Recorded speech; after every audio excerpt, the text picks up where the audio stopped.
علی بابا اور 40 چور۔ پیارے بچوں، علی بابا ایک غریب لکڑہارا تھا۔ وہ ایک ایماندار انسان تھا۔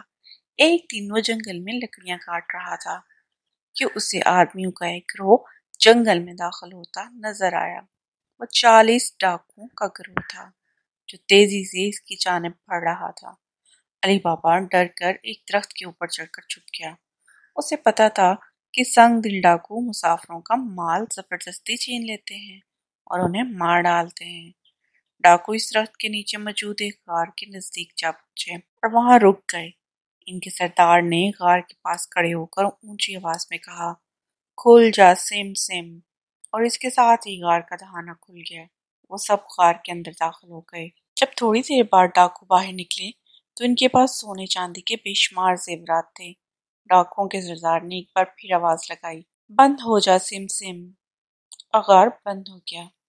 ڈاکوؤں کے جاتے ہی علی بابا نے سوچا کیوں نہ وہ یہی الفاظ دہرا کر اپنی قسمت آزمائے اور دیکھے کہ اس غار کے اندر آخر ایسا ہے کیا۔ اور اس نے غار کے باہر کھڑے ہو کر کہا، کھل جا سم سم، اور غار کھل گیا۔ غار کے اندر خزانوں کے ڈھیر دیکھ کر علی بابا بہت حیران ہوا۔ اس نے اپنے گدھے پر ڈھیر سارے زیورات ڈالے اور چپکے سے باہر نکل آیا۔ علی بابا نے یہ پیسہ حکومت کو جمع کروایا تاکہ وہ ان لوگوں کو واپس کر سکے جن کا یہ سامان چوری ہوا تھا۔ حکومت نے خوش ہو کر علی بابا کو بھی انعام و اکرام سے نوازا، جس سے علی بابا بھی امیر ہو گیا۔ علی بابا نے اس مال سے غریبوں کی خوب مدد کی۔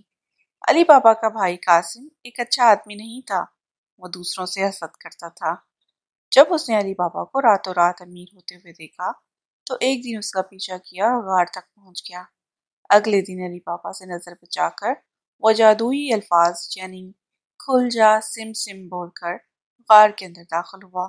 ابھی وہ سونے کے زیورات اپنے تھیلے میں ڈال ہی رہا تھا کہ 40 ڈاکو بھی وہاں پہنچ گئے۔ ڈاکوؤں نے اسے سزا دینے کے لیے غار کے اندر بند کر دیا۔ علی بابا اپنے چھوٹے بھائی کا بہت خیال رکھتا تھا۔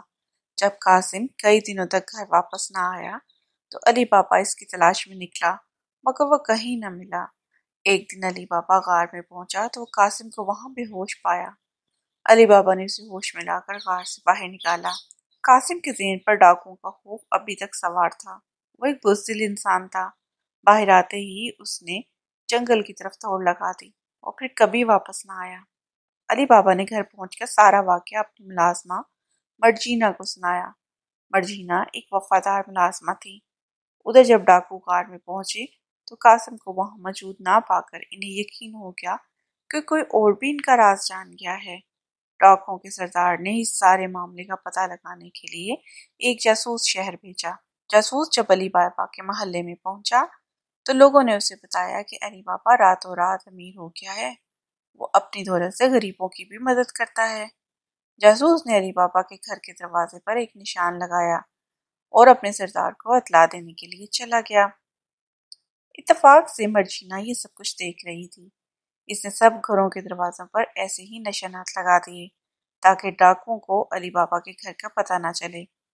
جب ڈاکو رات کو علی بابا پر حملہ کرنے کے لیے آئے تو اس کا گھر نہ پہچان سکے۔ ڈاکوؤں کا سردار اپنے جاسوس کی بے وقوفی پر بہت ناراض ہوا اور خود بھیس بدل کر علی بابا کے گھر کا پتہ کرنے چلا گیا۔ واپس آ کر اس نے ایک منصوبہ بنایا۔ اس نے اپنے تمام آدمیوں کو تیل کے کنستروں میں بند کر دیا۔ پھر وہ تیل کا تاجر بن کر بھیس بدل کر علی بابا کے گھر روانہ ہوا۔ ڈاکوؤں کا سردار جب اپنے قافلے سمیت علی بابا کے گھر پہنچا تو اس سے جھوٹ بولا کہ وہ تیل کا تاجر ہے۔ علی بابا نے اسے مسافر سمجھ کر اپنے گھر میں رات گزارنے کی دعوت دے دی۔ شام کو مرجینا جب گودام میں گئی تو اس نے ڈاکوؤں کو کنستروں میں سے ایک دوسرے سے بات کرتے ہوئے سنا۔ اس نے فوراً تیل گرم کیا اور کنستروں میں ڈالنا شروع کر دیا۔ ڈاکو تکلیف سے چلاتے ہوئے وہاں سے بھاگ اٹھے۔ مرجینا نے علی بابا کو اس بارے میں بتایا تو اتفاق سے ڈاکوؤں کے سردار نے بھی یہ ساری باتیں سن لیں۔ وہ ڈر کر فوراً وہاں سے فرار ہونے کی کوشش کرنے لگا، لیکن مرجینا اور علی بابا نے اسے پکڑ کر کس کے باندھ دیا اور حکومت کے حوالے کر دیا۔ حکومت نے اسے سخت سزا دی اور قید کر دیا، اور اس کے بعد پورے شہر کو ان ڈاکوؤں سے نجات مل گئی۔ اس دن کے بعد سے کسی کے گھر بھی چوری نہ ہوتی تھی۔